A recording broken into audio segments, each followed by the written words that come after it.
সাইরাম, জয় সাইরাম। নবপ্রদীপের কটা চমৎকার শেয়ার করব শুধু সেটা বলো। অসংখ্য অগণিত এক্সপিরিয়েন্স শুধু একটা দিনের পর দিন একটা একটা করে আসতেই থাকছে। তো সবগুলো তোমাদের সাথে শেয়ার করা হচ্ছে না, কারণ আরও অনেক কিছু আছে বাবা সম্পর্কে শেয়ার করার জন্য। তবুও চাই নবপ্রদীপের এক্সপিরিয়েন্স তোমাদের সাথে অন্তত মাঝে মাঝে কয়েকটা করে শেয়ার করে দিয়ে যাই, যাতে এই নবপ্রদীপ জেলে তোমাদের অনেকের অনেক মনস্কামনা পূর্ণ হোক, অনেক উপকার পাও তোমরা বাবার থেকে। আমি জানি বাবা সবার ডাকে সাড়া দেন, তোমাদের ডাকেও সাড়া দেবেন। আমি সেই আত্মবিশ্বাসের সাথেই নবপ্রদীপ জ্বালানো শিখিয়েছি, বলেছি, দেখিয়ে দিয়েছি সম্পূর্ণভাবে কিভাবে নবপ্রদীপ জ্বালাতে হয়। যারা যারা এখনও নবপ্রদীপ জ্বালানোর ভিডিও দেখোনি তারা অবশ্যই এই সাই জয়শ্রী চ্যানেলটিতে গিয়ে সার্চ করো, নবপ্রদীপের ভিডিও সম্পূর্ণভাবে পেয়ে যাবে। এক তো আছে আমি বলে দিয়েছি, বুঝিয়ে দিয়েছি, দ্বিতীয় আছে আমি একদম হাতে করে দেখিয়ে সম্পূর্ণ বলেছি। আর তাছাড়াও এই সম্পর্কে আরও অন্যান্য অনেক ভিডিও পাবে। তো তারপর আসি এই কথায়, নবপ্রদীপ তো জ্বালালে, নবপ্রদীপের ফল পেলে কিন্তু অবশ্যই শেয়ার করবে, শেয়ার করতে ভুলো না। তার জন্য কমিউনিটি পোস্টে দেওয়া যে গ্রুপ লিঙ্ক আছে জয়েন করতে পারো গ্রুপে, নয়তো 7602760315 নম্বরে কিন্তু আমাকে হোয়াটসঅ্যাপ করেও জানাতে পারো তোমার সাথে ঘটা বাবার এক্সপিরিয়েন্স। আজ বলতে চলেছি সুলেখাদির একটা ঘটনা। সুলেখাদি যিনি সাই পরিবারের সঙ্গে যুক্ত, আজ হয়তো খুব বেশি জ্বর হলে 2 মাস এই সাই পরিবারের সঙ্গে তারা যুক্ত হয়েছেন। আর আমি এই 2 মাস আগেই নবপ্রদীপের ভিডিও দিয়েছি। এর মধ্যে যে কতগুলো এক্সপিরিয়েন্স যারা গ্রুপে আছো বা আছেন তারা অবশ্যই দেখতে পাচ্ছেন। আর যে কটা আমি পারছি, আমার সম্ভব হচ্ছে, আমি শেয়ার করছি। আরও ভবিষ্যতে আগামী দিনে আরও করব এবং আরও অনেক রকম বড় বড় চমৎকারও আমি শেয়ার করব।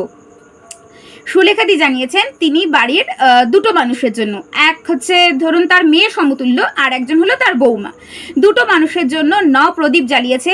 তাও হয়তো এই তোমাদের এই সাই জয়শ্রীর ভিডিও দেখে তার মনে হয়েছে, তার বিশ্বাস হয়েছে, সে তাই জ্বালিয়েছে। 2 জনের জন্যই জ্বালানো হয়েছিল প্রদীপ। এবার দেখো, কর্মফল তো একটা বড় জিনিস, যার কর্মফল যেমন সে তাই ফল পাবে তেমন। তো বাবা ভক্তি বিশ্বাস দেখে এবং যার যার কর্মফল অনুযায়ী তাকে ফল প্রদান করে। হয়তো সামান্য 19-20 একের থেকে আরেকের হবেই, আমারও আলাদা হবে, তোমারও আলাদা হবে, প্রত্যেকের আলাদা আলাদা। তো সেই রকমই উনি 2 জনের জন্যই প্রদীপ ধরিয়েছিলেন, 2 জনের জন্যই বাবাকে আর্জি করেছিলেন, 2 জনের চাকরির জন্য। তো এখনও দিদির সেই মেয়েটির চাকরি হয়নি, তবে আশা রাখা যাচ্ছে খুব তাড়াতাড়ি হয়ে যাবে, কথাবার্তা চলছে বা ইন্টারভিউ দিচ্ছে। তো দিদি চাইছে আরও একবার তার জন্য নবপ্রদীপ ধরাতে। কিন্তু বৌমার কি হয়েছে শোনো, জুন মাসের 14 তারিখে সে ইউকেতে যায়। আর আজ কত হবে, যেমন অগস্টের 14 চলে গেল, তার মানে 2 মাস হয়েছে।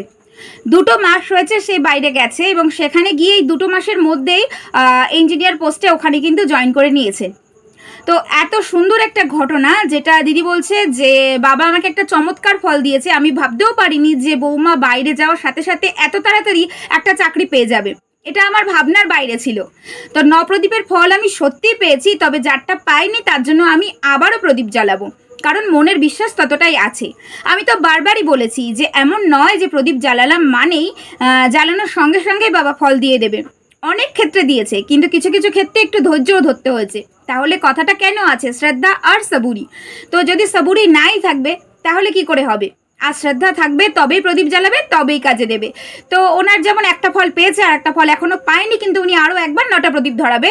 আর আমি চাইবো অবশ্যই তারও যেন মনস্কামনা পূর্ণ হয়, এবং আমি এই কথাটাই আবার রিপিট করতে পারি যে ওই দিদির 2 জনের জন্য উইশ করা 2টো মনস্কামনাই বাবা পূর্ণ করে দিয়েছে। তো তোমাদের কেমন লাগলো ওনার এই অনুভূতিটা একটুখানি জানাবে। আর যদি মনে করো সাই বাবার প্রচার করার জন্য একটু আমার সঙ্গে সহযোগিতা করবে, একটু আমার হাতে হাত বাড়িয়ে দেবে, তাহলে একটা কাজ করতে পারো। এই যে বাবার লীলা, এই যে গুণগান, এই যে মাহাত্ম্য প্রচার করি, তার যে কোনো একটি ভিডিও যেটা তোমার মনে দাগ কাটে সেরকম কোনো একটি ভিডিও সোশ্যাল মিডিয়ার কোনো একটি প্ল্যাটফর্মে শেয়ার করে দাও, যাতে আরও 5টা মানুষ জানতে পারে শ্রী সাই বাবার সম্পর্কে। কারণ এখনও আমাদের মধ্যে বাঙালিরা অনেকেই অবগত নই বাবার সম্পর্কে। তো আমি চাই ঘরে ঘরে বাবা থাকুক, ঘরে ঘরে বাবার লীলা হোক, ঘরে ঘরে বাবার মাহাত্ম্য আর বাণী প্রচার হোক।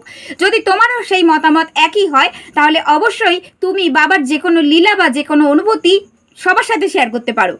তো নিজেরটা যদি শেয়ার করতে চাও তো আমি আগেই বলে দিলাম, তুমি আমার কমিউনিটি পোস্ট থেকে গ্রুপে আসতে পারো, নয়তো আমার নম্বরে হোয়াটসঅ্যাপ করতে পারো। আর যদি এগুলো শেয়ার করতে চাও তাহলে অবশ্যই একটা শেয়ার করে দিও, সাথে থেকো, পাশে থেকো। আর তোমাদের অনুভূতিগুলো কমেন্ট বক্সে লিখতে ভুলো না। ওম সাইরাম, জয় সাইরাম।